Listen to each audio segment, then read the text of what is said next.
I am speeding. Speeding. Speeding. 5, 4, 3, 2, 1. The world is changing faster than ever. What used to take decades is now taking years or even months. What you see right now is the illusion that people have had for many decades about the workplace being this secure place to work the rest of your life. For the first time in the history of our nation, our children will not do as well as us. We've seen our friends get laid off, we've been laid off, we've had our pay cut. People are overworked and underpaid. They seem to have less time and less freedom. They live under constant pressure. This is going to be forced. And so even if your employer loves you, they may have to cut you. There's something wrong that on Monday morning, the heart attack rate increases by 35%. Technology is accelerating, job security is declining. It just doesn't seem like the old models of making a living are as reliable as they used to be. Every aspect of our lives, there's a better way out there, but we're still doing it the old way. We live in the greatest country on the planet, and there are a lot of people sitting around complaining and being cynical. Like everyone's whining about this old model, and I'm like, why don't you leave it? Look at all this over here. Look at all this opportunity. Since so much of our lives revolve around our work and the way we make our living, many people are thinking there just has to be a better way. The biggest challenge facing our world today is not making money, is what are we going to do with all the displaced, unemployed people? People are afraid that they're going to make the wrong decision. People are afraid of the unknown. People are afraid that maybe I don't have the skills. Hey, sports fans. Industrial age is over. It's dead. It's dying. That's why going to school to get a job is an obsolete idea. A steady paycheck is an industrial age idea.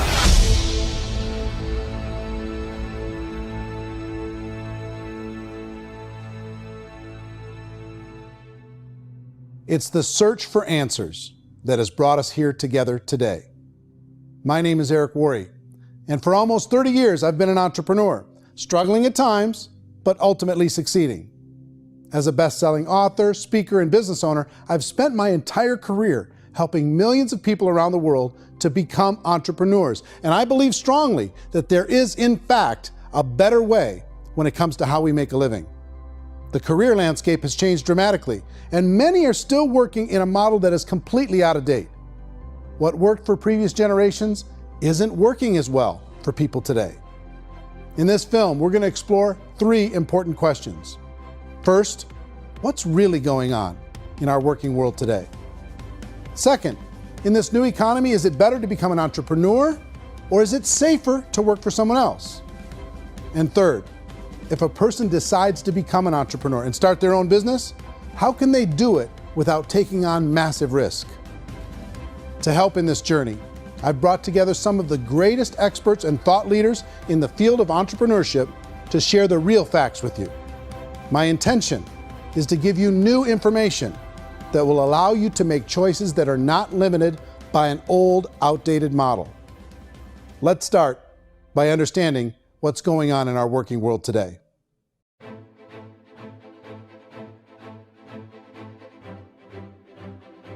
Let's look at unemployment. 30–40% of the people are honestly not working, but would be working. What our government does is if you haven't found a job in 6 months, we don't call you unemployed. We pretend you dropped out of the labor force. I've often said that unemployment, particularly structural unemployment, that's unemployment due to technological changes, is the first sign of economic growth. Think of it, 10 people live on an island. They go out every day and fish. One day, new technology shows up. A missionary brings them a net. Now, using the net, one pilots the boat, one throws the net. 2 fishermen can do all the work 10 used to. That's a 500% increase in productivity, 2 doing the work of 10, in one day. You don't have to learn a lot to learn how to throw a net instead of throw a fishing line. The island's got a big problem, 80% unemployment. But the island still has all the wealth of the fish because the 2 people produce as much fish as 10 did. Now, of course, looking back in history, these changes used to take thousands of years. And during that time, we went into farming and transportation. Some of us became doctors and some teachers and lawyers, and we developed all these new professions and new manufacturing jobs. Today, these changes are occurring literally in one day when a new technological advance occurs, and we don't have the social structures to deal with it or to retrain the unemployed people. So one of the things that I think is interesting as I travel across the country and really travel around the world is the way that we work and the way we get paid for work is changing pretty dramatically. On a global basis, everything is being turned upside down because of the rapidly advancing technologies. They are eliminating many jobs, and we have been left with many people not prepared for the jobs that exist. A lot of demand in public companies was to squeeze out all the fat and to get just as much margin as we possibly could, and fat equals humans. So this idea of job security in information age is so obsolete, but it's still taught inside our school system. And that's where the problem starts. There's no financial education in the school system, and people are still trained to be employees to work for that paycheck. This is a chart on the middle class. What's happening in the middle class, those that went to school, their incomes have been coming down for years. And parents still say to their kids, go to school, get a job. Now what happens to all those middle class people who are dropping off the ends of off the chart? Well, they become what's called working poor. And this is what happens to working poor. But they say poverty is ending. Well, poverty may be ending, but working poverty is going up. And this is food stamp usage. So food stamp usage in America is going through the roof right now because people cannot earn what they call a living wage. Most people have experienced financial pressures that I think are probably greater than they have been in the past. If you're not working for yourself, then it's going to be a pretty hard road for a lot of people. Today, if you're going to control your future, the 40-40 plan is gone where you can graduate from college and get a job and work for 40 hours a week for 40 years. That day is gone. So some of these charts actually tell you what's going on. And this is a really interesting one, you know. People are going back to school because if I go back to school, I'll get a nice job. But this is what's happening to, it's called Sallie Mae, which is the student loan guys. Student loan is going through the roof. It's now over $1 trillion, and student loan debt is worse than credit card debt. So when people stopped using credit card, the government got people into student loan debt. And the problem with student loan debt is you can never be forgiven. See, with credit card debt, you can declare bankruptcy and then all's forgiven. But student loan debt, you can declare bankruptcy, you still owe it. It's the worst of all debt. But this is the next picture. Look at this chart here. This is what's happening to wages of college graduates. It's going down. So you go to college, you rack up all this debt, but you earn less money. Now, that's not that intelligent.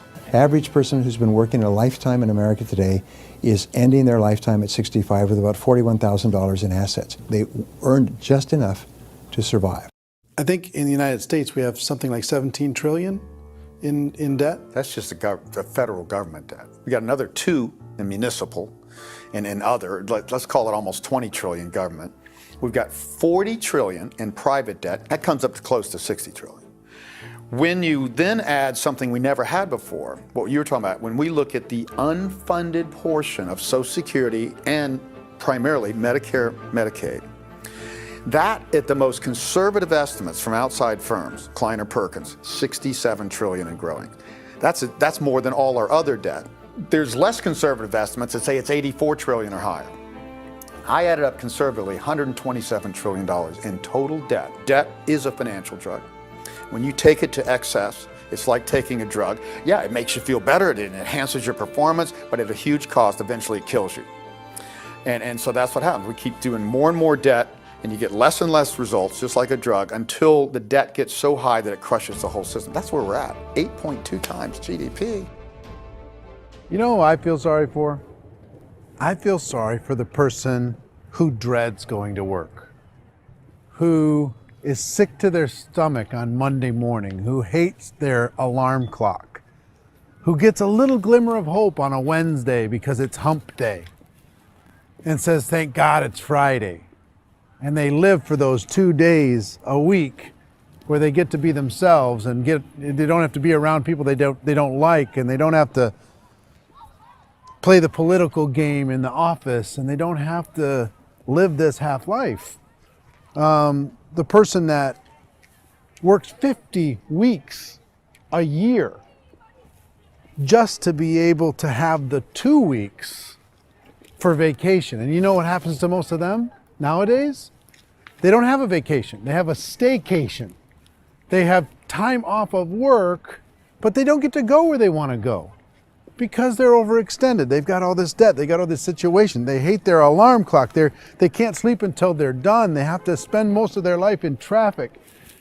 I feel sorry for that group of people because there's a better way. They just don't know it. I see this really interesting attempt at rugged individuality in a 6x8 rectangle. And I feel like you're all the same, except for the little push pins of the pictures. There's different pictures. Yours is named Jenny and his is named Sujara, but it's the same people. And this is how they are, and they're just like the zombies, and there's no joy in there, there's no fun. There's always like the wacky woman who decorates her cubicle, and that's the most she can do there. You got to give her credits, right? The wacky cubicle woman. The basis for their life is worry. I'm worried, maybe I'll get fired. I'm worried maybe my company will go out of business. I'm worried I can't keep spinning the plates on paying the bills. I'm worried about how do I send my kids to college. I'm worried, what if the transmission of my car breaks? That's 2 or 3, I can't fix it. People live in a sea of worry, and it eats at them. Those signs that people held up during the Depression didn't say looking for gainful employment in a cubicle. It said looking for work. Work is what we're looking for. Job is just a unit of measurement. Work is what we're going after. It's time to look in the mirror and say, it's not the economy, it's my economy. It's my little world of where I am. I need to improve. I'm not going to wait for the economy to come back because frankly, the economy is doing great in this country. So I'm here on Wall Street, the financial center of the universe, the financial capital of the world. This is where most people's money goes to at least be held for a time, right?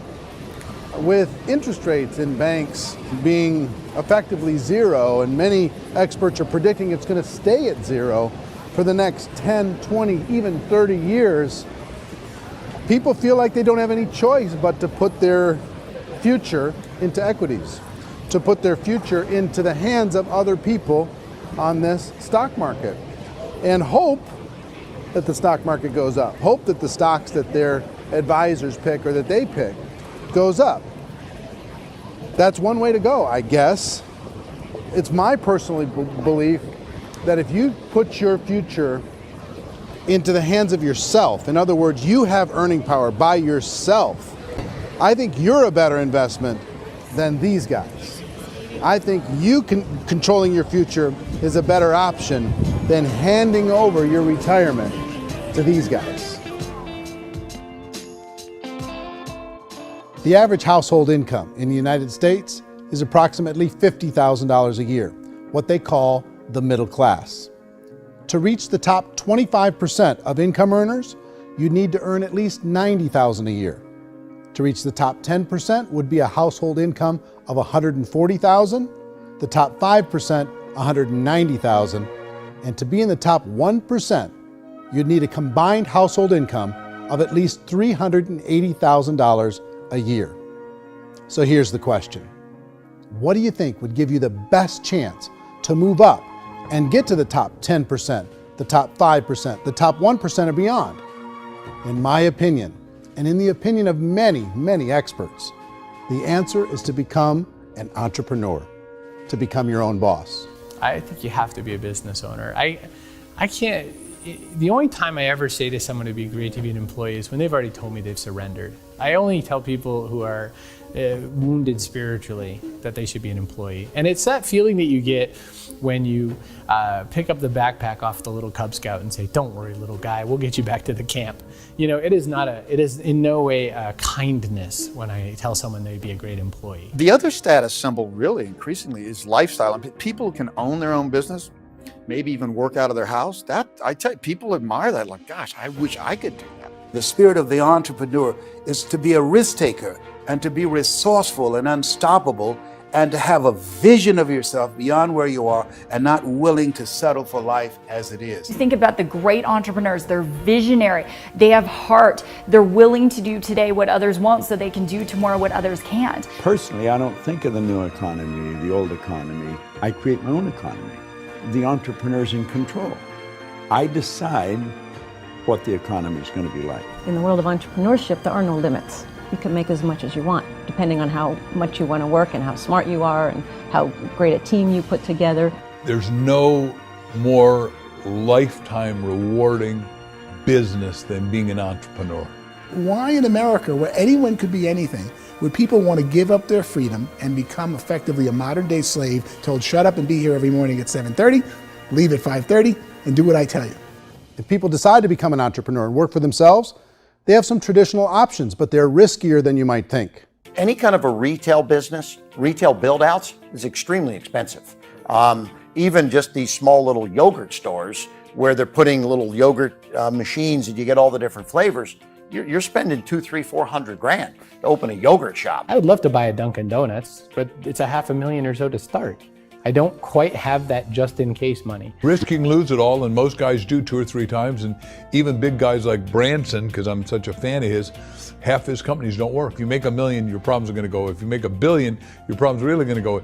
Just the opposite. You and I know when you're making $1 million, you get $1 million responsibilities. You make $1 billion, you got 1,000 times $1 million responsibilities. And most people say, I'd love to be my own boss. 70% of Americans would love to be their own boss, according to recent polls. But they don't know how to get there. Because what are you going to do? One, you could buy an existing business. If somebody's selling an existing business, you have to ask why. Usually because it's probably hard. It's probably not making as much money as they hope. 2, they could buy a franchise. A little less risk, proven system, but it's expensive to be able to do that. 3, they could start something from scratch. And that's where a lot of people feel like, I don't have the chops to do it. I don't have the money. I don't have the product idea. I don't have the expertise. I don't have whatever it's going to take to be able to get there, and I can't risk my family to do it. So 4th, they could become an investor. A lot of people in this town invest to try and figure out a way, but you got to be pretty smart with that game too, right? Venture capitalists, who are the very best and most sophisticated in investing in new breakthrough businesses, make it on 1 out of 11. That means 10 out of 11 are mediocre or fail. Most of them fail. That's the risk there. An angel investor is lucky to get 1 out of 15 or 20. A business is a team sport. Like, I have to have accountants, I have to have engineers, I have to have systems designers, I have to have sales, marketing, I have to have accounting, I have to have mission statements, I have to have legal and all that. The average Joe Schmo, even me, I go out there, I don't have the skills to put a business together. I think the bottom line for the 4 traditional options is they take money, sometimes a lot of it. They take expertise, and they take time. All of that adds up to just too much risk for most people. I bought a business from somebody else and it was a lot of work. And you start wondering, what did I just buy? Because I guess ultimately I own your email list and I just overpaid for it. People that start their own business, they spend a lot of money, they spend a lot of time, a lot of effort to get things started. And the more you invest on the upfront, the harder you typically work at it. I can tell you what the success rate is of a restaurant. What is it? They're crazy enough. About 90% of them fail. About 90%, in how quickly? Year less. Wow. And if we're talking non-franchise, we're talking franchise, Sure. That's totally different. Yeah. But our students aren't getting franchise restaurants. You got to invest big money. Exactly. And with someone like McDonald's, you've had to work with the company for a long period of time, really know the To even have a business. chance at investing $1 million. Have a chance, and it's a slim chance. What if there was a way that you had all the proven aspects, the comfort aspects, and you could still control your own life? What if there was both? In other words, you didn't have to create everything from scratch. You didn't have to be a super leader. All you had to do, what if there was a proven product already? You didn't have to create the product. And there's a proven system already, proven training already. Everything except an employer. That was the only thing that you didn't have. Do you think more people would be open to working for themselves in that environment?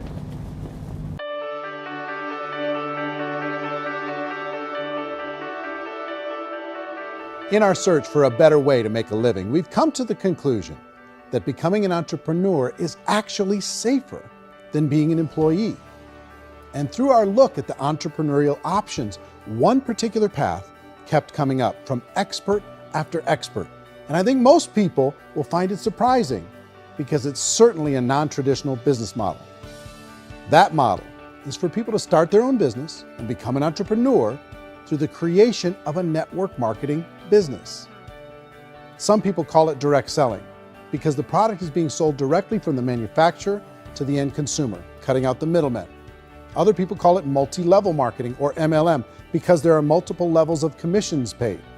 The most common term today is network marketing, because network marketing best describes using a large group of independent distributors, independent entrepreneurs, to move a product or service more efficiently. So my friend here, Donald Trump, and I, we always write about the network marketing industry. And the reason we support the network marketing industry is because it really is a business school for entrepreneurs. Because most people come out of school looking for a paycheck. Oh, that's terrible. I went to network marketing like that.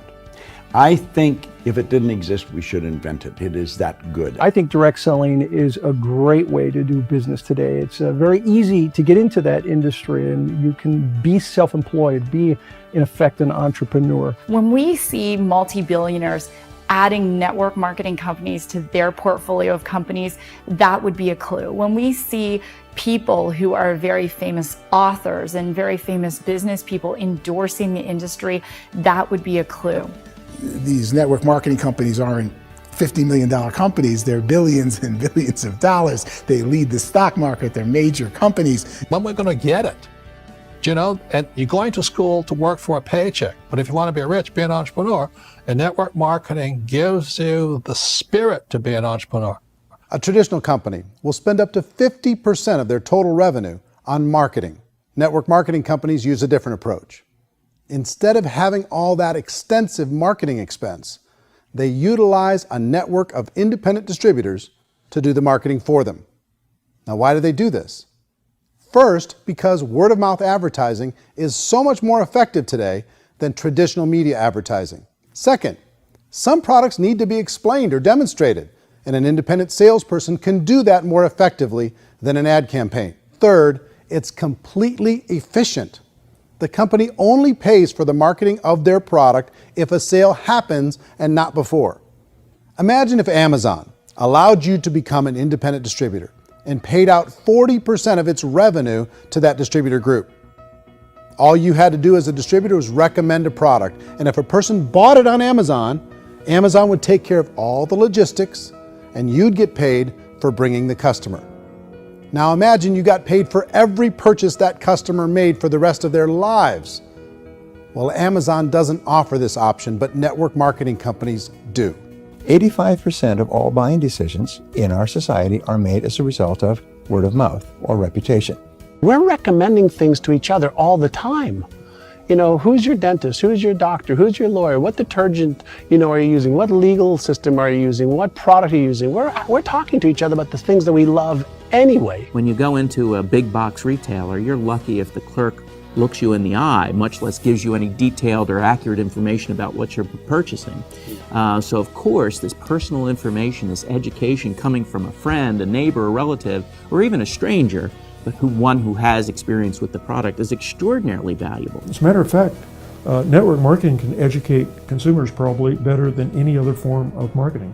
It certainly can do better than advertising, because advertising usually has a certain hype to it and you can only get limited information. So, network marketing trumps advertising. If you were a typical sales company and you wanted to sell $1 million a month worth of product, you might go find 100 superstar salespeople. The quota would be $10,000 a month.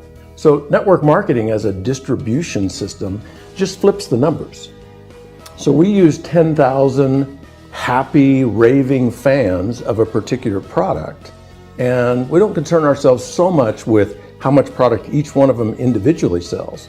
If they sell just $100 or $200 a month, and there's 10,000 of them, you're selling $1 million to $2 million a month worth of product.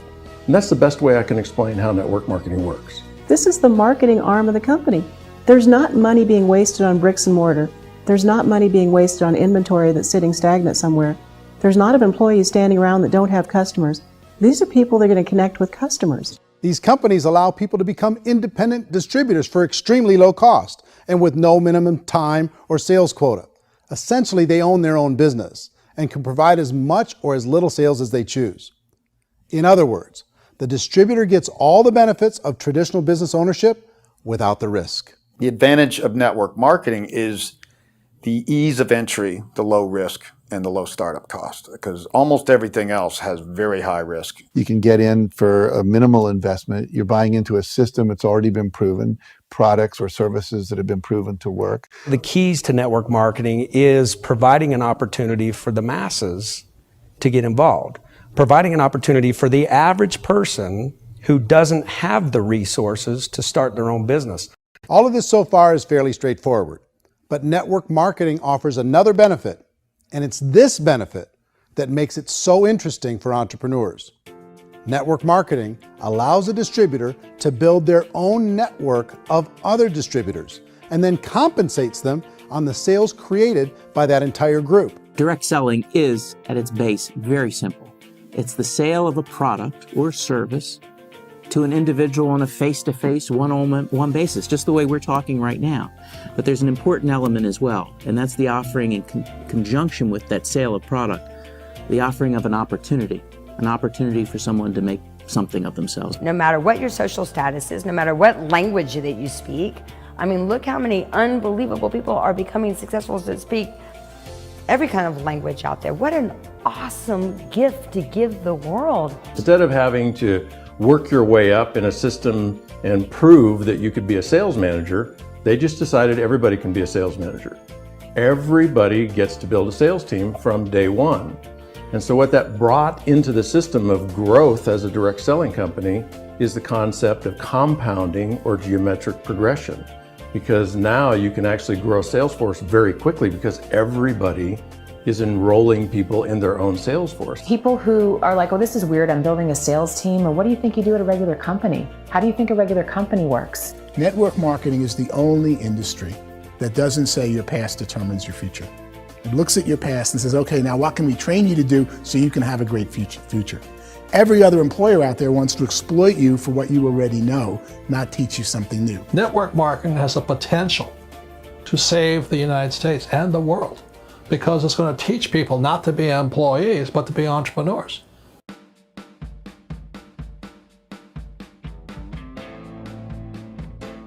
According to the Direct Selling Association, if you add up all the network marketing companies around the world, they combine to do over $178 billion a year in retail sales. To give you an idea of how big that really is, the NFL, the National Football League, does approximately $9 billion a year. The music industry does a little more than $16 billion a year, and the movie industry does about $80 billion a year. Using a conservative average, network marketing companies pay their distributors about 40% of that $178 billion in the form of commissions, which adds up to more than $71 billion a year. That's almost $6 billion a month. It's almost $200 million in commissions every single day. So it's certainly working, and people are making serious money in network marketing. With the growth of the direct selling industry over the last 10, 15, 20 years, we've seen a broader understanding of the channel. We have seen more and more people getting involved in the business, so our penetration in the marketplace has increased, and thus the understanding in the marketplace of who we are has increased. And we've seen non-direct selling companies look at the direct selling model and say, something's going on there. People are making money, companies are being profitable, individuals are being motivated, product is being delivered to market. Maybe we should explore this. Some people think only the people at the top make money. Well, let's take a look at that as well. In the network marketing profession, there are roughly 500 people in the world who earn over $1 million a year. If you round that number up to $2 million a year, that adds up to about $1 billion a year. That takes the $71 billion paid out each year down to $70 billion. So where does the rest of the money go? The vast majority goes to part-time people making anywhere from a few $100s a month to many thousands of dollars a month. It goes to people who choose to make it a full-time career move and earning even more than that. Every day, people are using the money they earn through network marketing to pay off debt, have more fun, and improve the quality of their lives. Everyone I know in network marketing has been doing that since the 50s. They go to work when they want to go to work. They stop working when they want to take time with their children to have a leisurely breakfast and discuss issues and drive them to school. They go back to work when they get home, wherever they're working out of. The biggest thing that I've seen is people that have become much happier in their life. MLM has probably made more millionaires of more people in more countries, and I've spoken to them in 67 countries than any other single form of business, starting from nothing. If they have a choice between working a job for the next 10 years or working a network marketing business for the next 10 years, the result of working the network marketing business will be better. A lot of people within the industry go on and make this a career and do extremely well at it. Network marketing has been nothing but good for everyone I know that's been involved with it because they did it seriously and they played full out and they've been very successful. It's been a constant barrage of success stories and people showing off stuff that they got as a result of it. How many people are involved? Approximately 16 million Americans and 96 million people around the world are currently participating in network marketing. And in a recent poll, 82% of those people report a good, very good, or excellent experience with network marketing. So people are happy.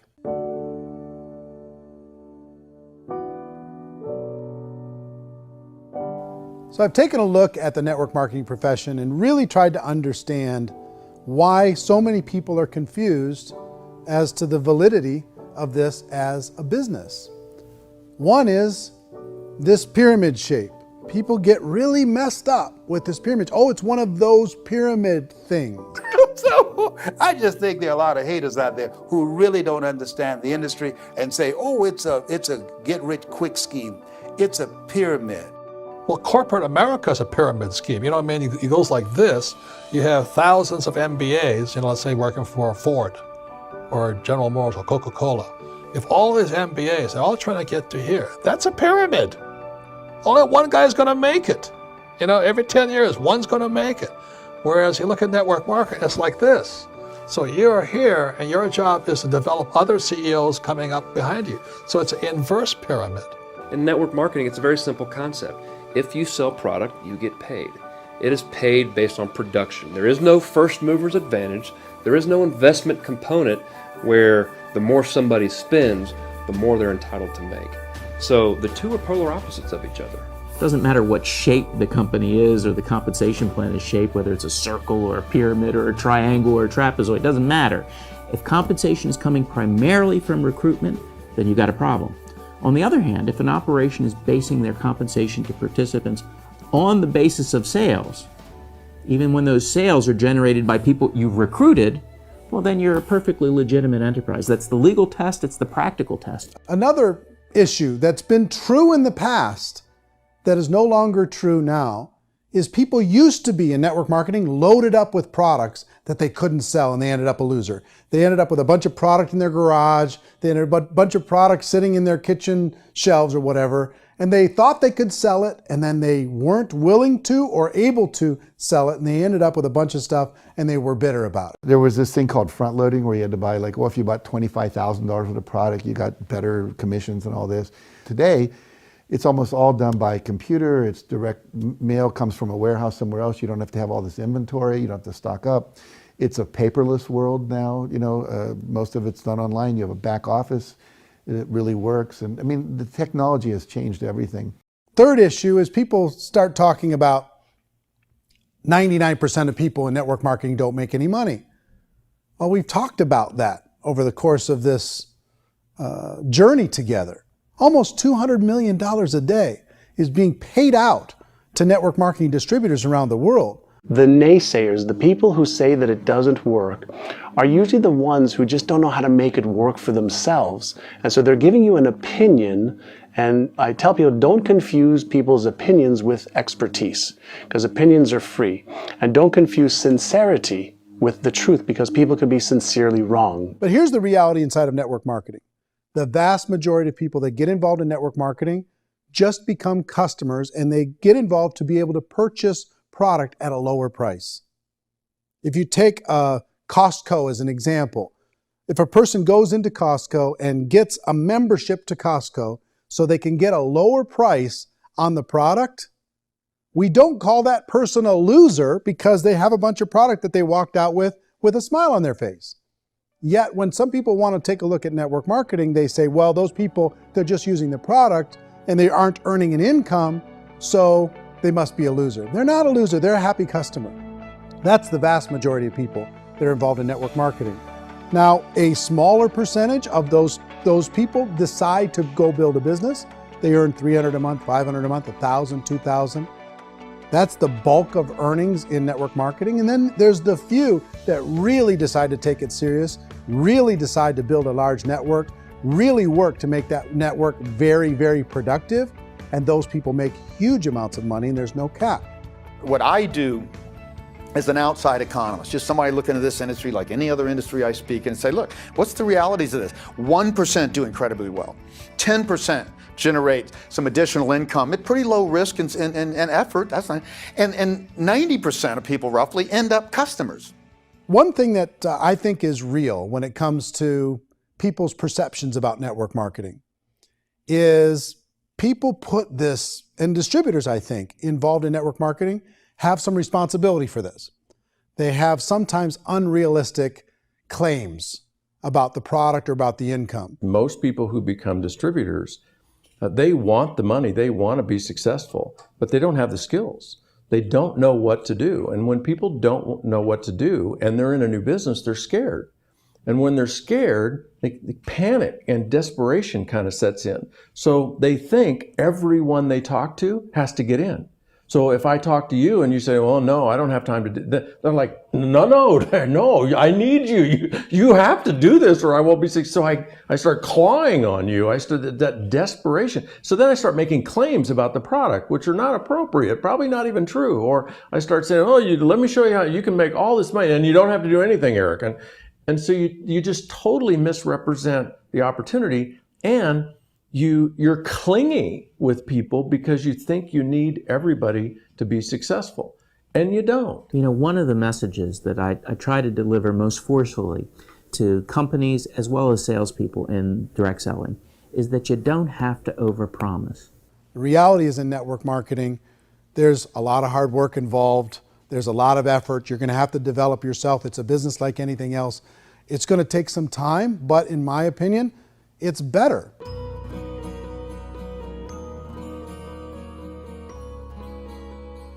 It's light years better for people starting today than it was even 5 years ago. I think it's more widely accepted now, and people understand it is a business. It is being an entrepreneur. It is being a business owner. Our belief system is based upon our evaluation of something. And frequently, if we reevaluate a situation, our belief about that situation will change. The industry has changed and it's grown up. It's totally transformed. You've got young people today that have grown up with social media, and they understand networks. They understand how people are connected through technology, and they understand how money flows through those networks. So when they see network marketing, they don't see it the way their parents saw it. And we've all learned, the larger industry that you represent, has all learned from those mistakes and flaws and errors that have happened early on. Early algorithms didn't work the right way. That's all fixed. It's like when they design a computer program, they design the program, then they run it, and then they go back through and they debug it. The MLM industry has been debugged. This is the day of being virtual, being able to run a business from your mobile phone. I mean, it's incredible. Companies are getting smarter. They're implementing more consumer protections. They're implementing more compliance training.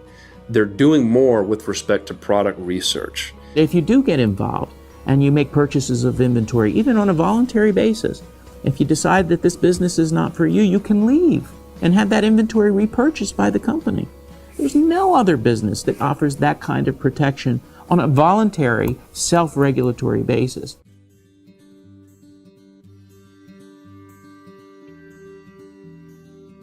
If you decide to look further into a network marketing business in order to generate more cash flow for your family, I would recommend reviewing the following 4 elements. First is the product or service.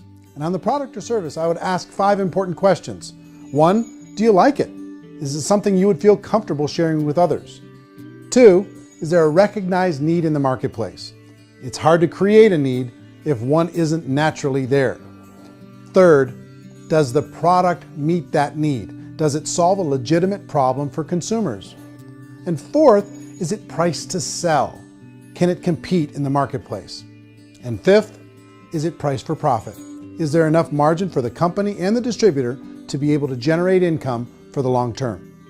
If you can answer the questions on the product to your satisfaction, the next element to consider is the company itself. Is it well run? Do you believe in the founders or the management team? Do you feel they have what it takes to go all the way? See, it doesn't matter how good the product is if the management can't take care of the company. Good management can change with the times. They can handle adversity. They can make good decisions. Make sure you choose a company that can serve you for a long time. The third element to consider is the compensation plan. And with that, there are 3 important things to look at. First, a brand new person needs to be able to generate some money fairly quickly. It may be an obvious reason, but you can probably imagine the ripple effect of a distributor getting involved and having even a small victory fast. That can only help with the overall success of the organization. Second, a person should be able to develop a moderate part-time income in a reasonable period of time. As they develop their network and as their sales grow, they should be able to enjoy more benefits. And third, for the people who are really serious, for those who decide to really go pro in the network marketing profession, there should be the possibility to make a serious full-time income if they work hard and are committed to developing their skills. If you're comfortable with the product, the company, and the compensation plan, the last thing you should look at is the support that will be made available to you. Does the company have a website? Does it have a solid online reporting tool? Do they have comprehensive training available? Do they host events to help you build your business? If you decide to do this, what kind of a support system can you plug into? Choosing a network marketing company is a personal decision.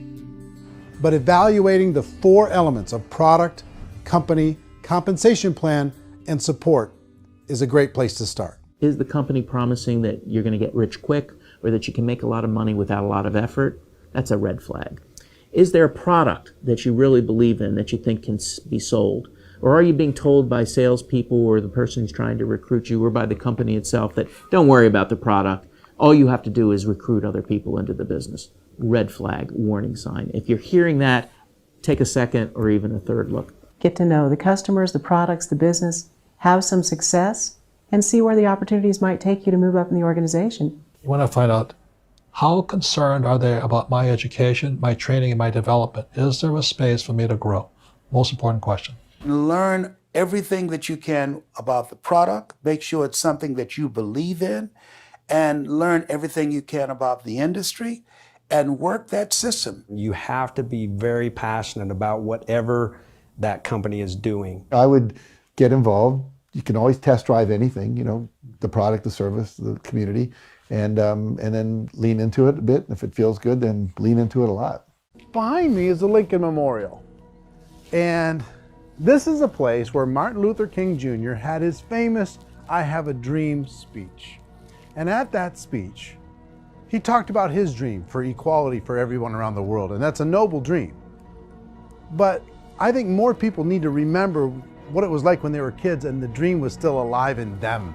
Before it got beaten out of them by reality, by this paycheck, by these responsibilities, and by having to live for this job to pay the bills. I think people need to remember that, go back to that. Once they know that there's a better way, I think their future is going to be much brighter. They can live a better life.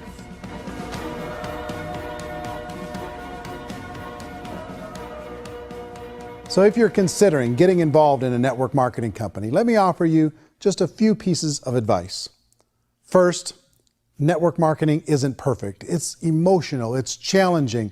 Like any entrepreneurial venture, it can have its up days and its down days. But if you have an entrepreneurial bone in your body, it's just better. Second, if you're gonna do it, decide to be professional. Decide to go pro. It's better to do that than just be this amateur sticking your toe in the water. Third, as any professional, you're gonna have to learn some new skills. And I promise you, inside of the network marketing profession, they're not too difficult to learn. Fourth, like anything worthwhile, it's gonna take some time. Don't expect that you're gonna get to the finish line right out of the gate. And fifth, it's worth it. It's worth it to be able to take charge of your life again. It's worth it to be able to control your own financial situation. It's worth it for the people you're going to be able to spend time with. It's worth it for the things you're going to be able to see and the experiences you're going to be able to experience. It's worth it for the causes you're going to be able to contribute to, the lives you're going to be able to touch, the customers you're going to be able to help, the friendships you're going to be able to develop. I promise you, it's worth it. Remember, most people are searching for answers just like you are. But I do have to tell you the catch to network marketing. If there is a catch, if you want to understand this from an emotional point of view, people say, well, it sounds too good to be true. It's not, it's hard work. But here's the catch. Most people still don't understand it. So you're going to have to endure the loss of social esteem from ignorant people. The uneducated will think less of you. Now, if you can handle that, you're on your way. If that's going to destroy you, you know what?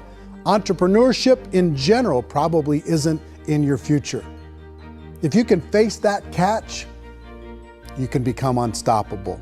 I want everyone to really contemplate this if they're not in network marketing. You're in a job, you probably have a mortgage, you have rent, you have debt, whatever's going on. You're in a prison. You work just hard enough to keep them from firing you, and they pay you just enough to keep you from quitting. Come on! I've been there, done that, and bought that t-shirt. In network marketing, if you run into failure, it's really just a homework lesson for yourself. There's no one to blame. You really have no excuse not to be successful. You just don't. People don't want to hear that, but there's so much available to you. If you want to be a good network marketer, be a student to the people above you, be a fellow traveler to the people on the same level, and be a teacher to those below, and know when it's appropriate to do which. People who are not afraid of asking people to buy things, or not afraid of persuading people with a chance they may say no, these people own the future. Nothing happens until something moves. So you got to go move, you got to go do something, or nothing's going to change in your life. In the beginning, you're going to do a lot of things that you don't get paid for. But as you go down the road, you get paid for a lot of things that you don't do. And your job is rehabilitate the spirit, the entrepreneur spirit in all of us. Get it back. Either give it a strong yes or a strong no, but no wishy-washy, dilly-dally stuff in the middle. There's dreams and there are nightmares, but I believe that the biggest nightmare of all is when you don't pursue your dream. You're going to see some monumental growth in this profession. It's an exciting, exciting time to be involved with the network marketing profession. The next 10 years, I see just exponential growth. When that tipping point comes, it's not a matter of asking somebody, have you ever heard about network marketing? You're really asking them, which company are you building your wealth in? We are here to fix the world, to improve relationships with other people, to improve other lives. And the real reward comes as an entrepreneur in any level from teaching somebody something and watching them soar. There is no greater reward.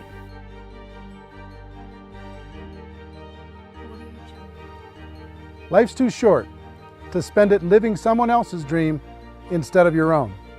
It's too short to spend it living at a fraction of your potential. Can being an entrepreneur be a challenge at times? Sure. But here's what you get in exchange. It can be yours. Something that you built, something that you created, something that you made happen. This balloon represents your dream. It represents entrepreneurship. My wish for all of you is that you would reach out and grab it. The choice is up to you.